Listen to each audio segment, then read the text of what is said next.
One of my passions is travel. Over the last few years, I've done a lot of world travel, and that's one of the reasons why I wanted to do Canada's Road to 150. I want to experience what Canada has to offer and showcase it to the world.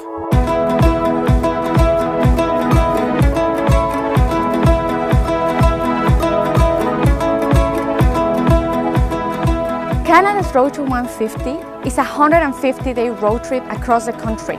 In this road trip, we want to show to all Canadians and the world the beauty of this country through its landscapes and cities, but also through its people and history, to really find out what makes Canada so special. My husband Matt and myself, we're going to be traveling across the country, and we invited our friend Justin Brunel, who is an amazing filmmaker, and it's going to make possible that you enjoy the trip with us. I think that this is a very important project to do because Canada is a massive country. It's the second largest country in the world, and it's really hard to see the entire country. And even if you live in Canada, there's chances that you have not seen all that there is to see in Canada. And even us being on the road for 150 days, we are not going to be able to see the full extent of what Canada is. But this trip will really help us see the best of the best and give us a little bit more of an insight on what Canada really is.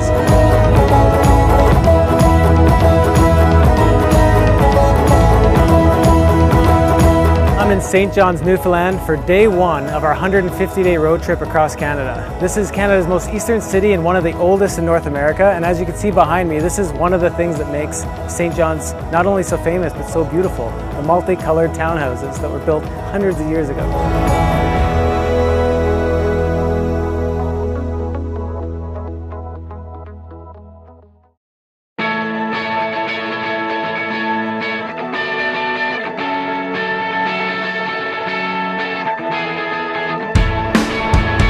It's happening! This is day one of Canada's Road to 150, and we're here at Cape Spear, the most easterly point of Canada.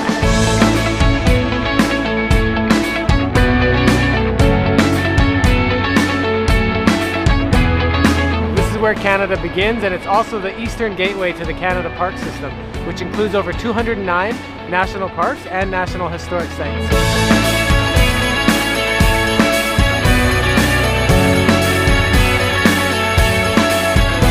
So from here on out, we're heading west.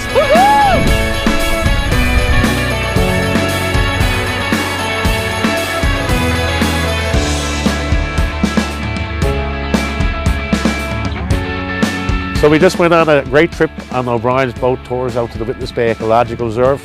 Took you up to the islands at the reserve to see the puffins and the icebergs today. Generally, this is a place where a lot of nature comes together, kind of like the northern Galapagos. So we're here on the Atlantic Ocean, and we're here to see icebergs and my favorite birds, the puffins. Being here is like totally different from other places in Canada. St. John's is actually known as the foggiest, cloudiest and windiest city of all Canada. St. John's traffic, this is Cabot de Sparra.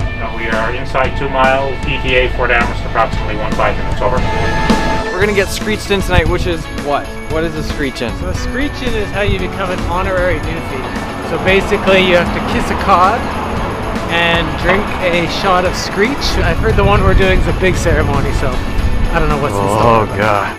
Yes, this is a real Newfoundland cod. Yes. Excellent. And we can't have a drink without having a toast. So please, everybody.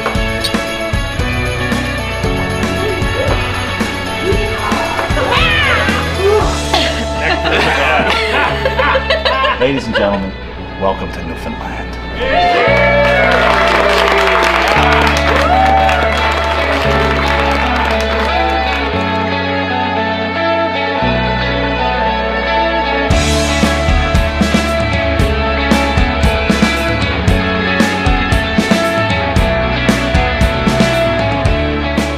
We live in a society that thrives on diversity, and we have a superb quality of life.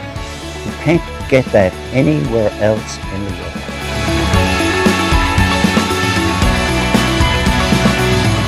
People here are so nice and so kind. I think that makes us unique. St. John's is the oldest city in North America, and it's really apparent as you're walking around the streets visiting all the historical buildings and old houses.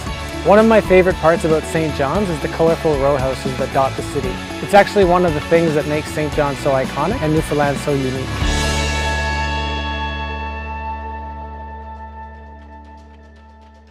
Newfoundland is an amazing province. It's the perfect place for an adventure. There's so many things to do here, so much nature, a lot of wildlife, but most of all, the people are just so friendly and welcoming. Gros Morne is a great place to get back into nature. I felt so calm and relaxed there with all the fresh air and the wildlife and the wind going through the trees. And every now and then I'd look at the ocean and it looked like it blended right into the sky. One of the things I noticed about Gros Morne is you need a lot of time to drive around the park because everywhere you look is just an incredible, beautiful postcard image. Gros Morne National Park is filled with such incredible landscapes. You'll have landlocked fjords, coastline, tons of forests, lots of wildlife, and the famous tablelands, which are home to the only place in North America where you can walk on the Earth's mantle. The thing about why I love this place, when I come out here in the mornings and I look at this, I see mantle rock. When I look over here, I see beach that are millions and millions and millions of years old. And I realize in the scope of things how miniature we really are when you come and stand out here.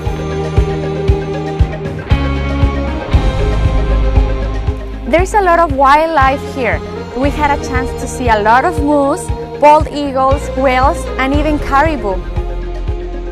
For me, Newfoundland is so unique and different from the rest of Canada. Like with its colorful houses and the people were amazing, and it was what made this trip so amazing. We headed to Twillingate, Newfoundland, where it was so incredibly windy, but we couldn't miss it because it's the iceberg capital of the world. Unfortunately, when we were there, the harbor was filled with pack ice, so the big boats weren't able to get out. But luckily, a local fisherman brought us out on his little boat, and we were able to stand on a mini iceberg in the North Atlantic. Like, what an incredible moment that we'll never forget. Trinity used to be the most important and largest city in all of Newfoundland. Now it's a small town filled with tons of historical buildings that you can go in and learn about how they used to live back in the day.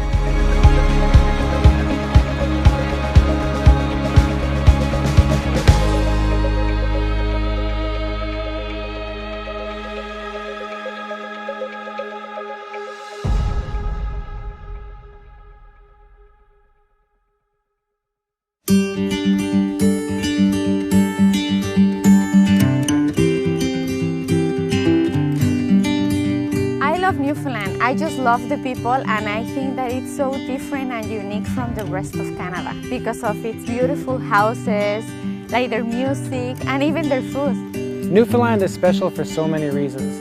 Normally I would say it's all the landscapes and the parks and the wildlife. It's really a place that if you want to get into nature, this is the province to be in. But after being here for these 2 weeks, I can say that the people are really what makes it special. Even though we experienced so many things during our 12 days in Newfoundland, it just wasn't enough time to see it all, and I just can't wait to come back and explore further.